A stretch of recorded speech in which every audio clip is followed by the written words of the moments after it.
Agora são 7h18, espaço aberto para o Instituto Vladimir Herzog.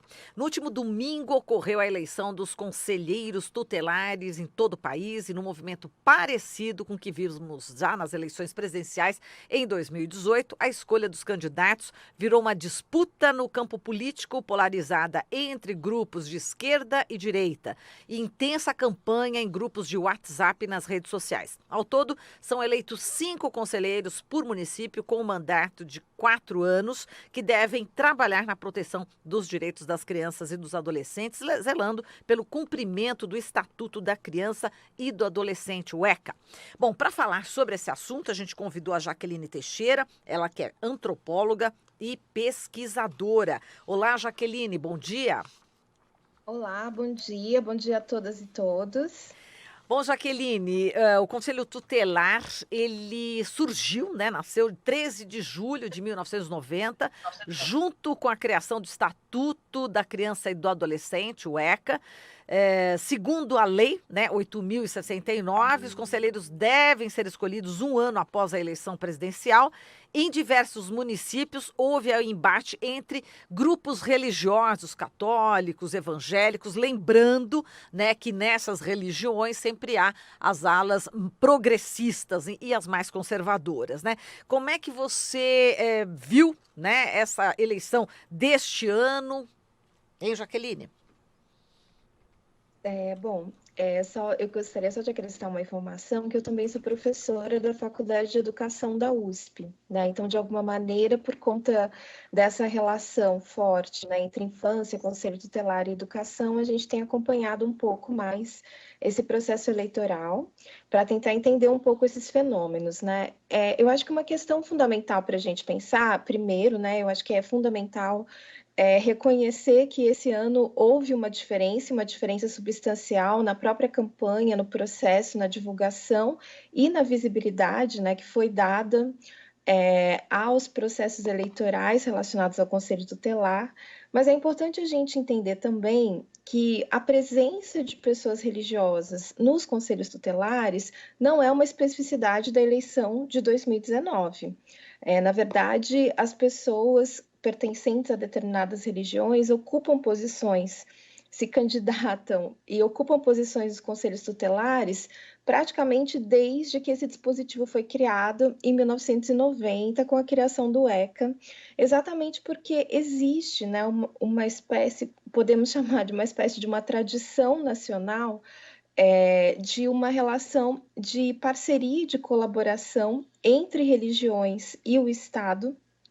E uma outra questão também, que é uma questão que a gente vê muito na cidade de São Paulo, né, que existe uma centralidade, uma predominância de creches, né, pessoas que trabalham em creches conveniadas, que de alguma maneira atuam nos conselhos tutelares. As creches conveniadas, a maior parte delas, pertencentes que existem na cidade de São Paulo, creches conveniadas com a prefeitura, são creches sustentadas ou sediadas por instituições religiosas, católicas ou evangélicas. Então, isso, novamente, historicamente, posiciona os sujeitos religiosos dentro das eleições, num aparelhamento e numa atuação do Conselho Tutelar. O que a gente viu esse ano, então, foi exatamente a visibilização desse processo, e a visibilização desse processo constituiu, né, uma necessidade de disputar essas vagas, né? Então, acho que, de alguma maneira, a gente teve um reposicionamento de atores, tanto na disputa pelas vagas, né, novas pessoas interessadas, de alguma maneira, conseguiram, a partir de uma agenda mais progressista, ocupar espaços nos conselhos tutelares e a gente teve também uma importância, né, uma circulação de outros atores que votaram em conselho tutelar, né? Nesses últimos dias eu conversei com várias pessoas que nem sabiam que o conselho tutelar era algo que você elegia, né? Então a gente também tem uma dimensão importante nesse sentido, que é praticamente a inclusão do conselho tutelar numa espécie de modus operandi eleitoral, que é algo que a gente nunca teve na história do país. Então, é uma questão bem interessante para pensar também. É verdade, porque as pessoas elas acabam não sabendo de que forma, né, por Uhum. exemplo, podem interferir, né, nas políticas públicas em relação a crianças e adolescentes. E essa é uma forma, né, Jaqueline, em votar em pessoas comprometidas, né, com a luta pelos direitos Uhum. das crianças e dos adolescentes, não é isso? E esse ano realmente teve um número maior, como você falou. Isso é significativo, não é? De alguma maneira, eu acho que a gente está produzindo uma mudança de comportamento e produzindo também uma responsabilidade ética diferenciada em relação à atuação nos conselhos tutelares, né? E um dispositivo de cidadania e, ao mesmo tempo, né, de controle e de participação social, que são os conselhos que são criados não apenas, né, com o ECA, mas com outros estatutos também, o Estatuto do Idoso, né, e que, de alguma maneira, passam invisibilizados. A partir dessa experiência com o Conselho Tutelar, certamente a gente está incluindo esse novo item na agenda política nacional, né? Mas é interessante a gente pensar como, de alguma maneira, isso sempre, né, foi ocupado por sujeitos com uma relação com as agências religiosas, católicas ou evangélicas, né? Exatamente pela própria relação que essas instituições religiosas estabelecem com a infância na história do país. Várias instituições humanitárias e várias instituições educacionais e educacionais de educação infantil ou base ainda são, enfim, ainda são mobilizadas por instituições religiosas e possuem uma parceria legítima com o Estado, né? Então, de alguma maneira, essa legitimidade de sujeitos religiosos na atuação política da infância, ela não é uma novidade do governo Bolsonaro, né? Ela é algo que a gente tem na nossa tradição democrática, e eu acho que a questão importante que ocorreu nesses últimos dias foi exatamente a problematização desse processo, né? E a necessidade de pensar como é que esse processo pode ser, de alguma maneira, ocupado, né? Essas vagas e esse espaço, essa posição de atuação política pode ser ocupada por atores que, enfim, né, se nominam socialmente por outras identidades sociais para além da identidade religiosa. Então, é Exato. possível pensar que, a partir desse ano, não seja mais fundamental ou não seja somente único e necessário se denominar como uma pessoa de pertencimento religioso para atuar no conselho tutelar, né? Você vai precisar, de alguma maneira, operacionar uma outra agenda política para conseguir, de fato, concorrer e disputar essas vagas. Exato. E Jaqueline, eu conheço pessoas que, por conta dessa, né, entre aspas, guerra pelo WhatsApp, né, acabaram votando. Nossa, como é que vota nisso? Porque realmente aqueles grupos, né, evangélicos ligados, né, ao presidente Bolsonaro estavam com uma campanha bastante intensa. Então, muitas pessoas que estavam preocupadas acabaram votando pela primeira vez, né? E por isso também teve Uhum. esse aumento, né? Foi importante essa reação também, né, Jaqueline? Claro, foi super importante, mas é super importante a gente pensar que qual é o papel do governo Bolsonaro, né, e desse governo fundamentalista, com essa dimensão fundamentalista nesse processo, né? Essas campanhas e essas campanhas pelo Conselho Tutelar, elas são mantidas, né, por igrejas católicas, evangélicas, pentecostais, há mais de uma década, né? Se faz realmente um processo quase que de pertencimento e de aprendizado político a partir da ocupação dos conselhos tutelares. Então, os conselhos tutelares, eles durante muitos anos foram uma tecnologia mesmo usada pelas igrejas, principalmente de fundamentação cristã, católicas ou evangélicas, de realmente ter um aprendizado político e uma atuação política, que, de alguma maneira, né, tem uma configuração religiosa. O que é que a preeminência do fundamentalismo e todas as questões complicadas e todo o risco da perda, né, dos ganhos democráticos que a gente tem no nosso país, que esse governo, de alguma maneira, representa, conseguiu, né, fazer dentro desse processo.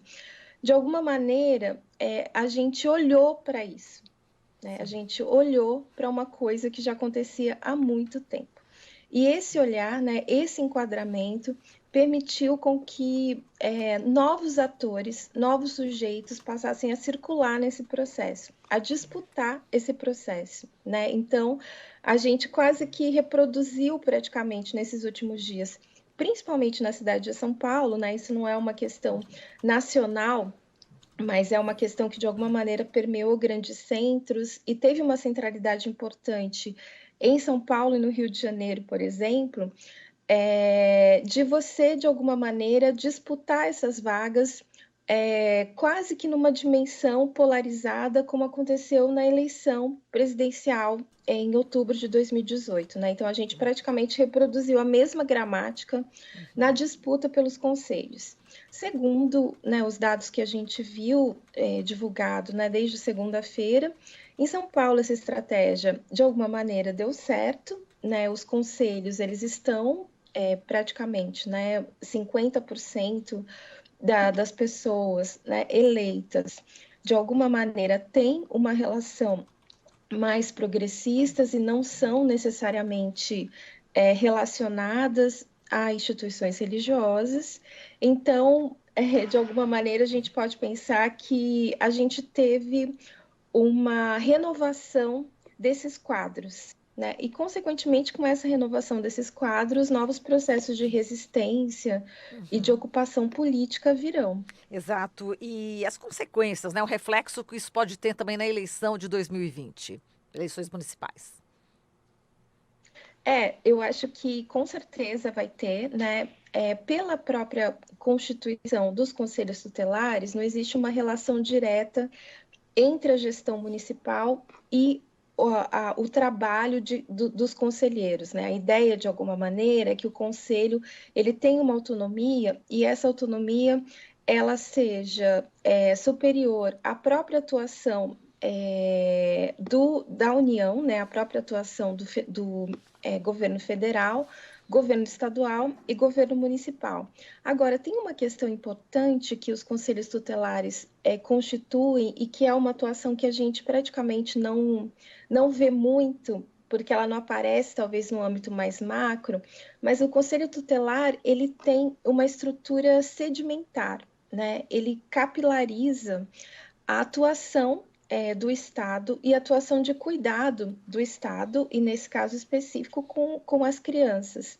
Essa dimensão, então, ela é super importante porque, de alguma maneira, a gente está aproximando algumas pautas, né? E aproximando a necessidade de se defender alguns princípios democráticos e de própria atuação do Estado nesse sentido, em localidades, né, em que necessariamente isso poderia ser perdido, essa perspectiva poderia ser perdida, né? Então, eu acho que talvez seja super possível, né, que essa atuação, de alguma maneira, seja recuperada em 2020, né, além, né, dentro dessa gramática polarizada entre progressismo, fundamentalismo, direita, esquerda, mas com uma dimensão diferente da dimensão que a gente vê quando a gente está pensando numa eleição só de executivo, exatamente porque os conselhos tutelares, eles atuam na população, né? Na cidade de São Paulo, por exemplo,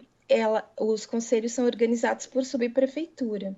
Então, a gente tem mais do que 5 conselheiros, né? A gente tem 5 conselheiros por área, né? Por região, o que exatamente, né, permite com que esse conselho, praticamente, ele atua por um número de pessoas, né? Entendi. Existe uma organização civil que aproxima muito mais essa atuação política do Estado das pessoas, né? E eu acho que esse processo é um processo bem interessante. Exato, é um processo também em construção, né, em crescimento. Eu, quando fui votar, né, na escola, na minha lista, né, quando eu assinei, Só eu tinha assinado ali, não tinha mais ninguém. Quer dizer, existe aí um Sério? potencial para crescer, não é isso? Tem que Claro. crescer mais Uhum. ainda, né? Quer dizer, cresceu, mas é preciso a maior participação ainda, né, Jaqueline? Sim, então é bem interessante também a gente pensar, e teve um levantamento que foi feito pela rede de educação, em que se percebeu, por exemplo, que houve uma mudança no perfil de votantes em determinadas regiões da cidade de São Paulo. E onde esse perfil, né, e essa concentração de votantes se deu mais, ou seja, onde se aumentou mais o número de pessoas que votaram, foi nas regiões centrais, né? Tem, claro, alguns lugares em que isso, em regiões, né, consideradas mais distantes, né, como na Zona Leste, na Zona Sul, que esse processo aconteceu também, mas fundamentalmente, né, essa mudança de um eleitorado, a constituição de um eleitorado para o Conselho Tutelar se deu nas regiões centrais. Então, é importante a gente pensar também como é que esse processo precisa ser capilarizado para outras regiões, né? Então, como é que é importante fazer esse processo crescer em outros, enfim, em outros colégios eleitorais, em outras regiões do município, exatamente para fortalecer a própria dimensão de participação política que o Conselho Tutelar constitui e define como associação civil. Perfeito, Jaqueline, a gente agradece aqui a sua participação. Muito obrigada. Um grande abraço para você. Imagina, eu que agradeço. Abraço para vocês também. Bom Bom dia. dia. Falamos aqui com Jaqueline Teixeira, doutora em antropologia social na Universidade de São Paulo. Atualmente é pós-doutoranda pelo Departamento de Antropologia da USP, docente de Sociologia da Educação pela Faculdade de Educação da USP, pesquisadora do NAU-USP, Laboratório do Núcleo de Antropologia Urbana, e do SEBRAP, Centro Brasileiro de Análise e Planejamento, onde desenvolve pesquisas sobre religiões e relações de gênero.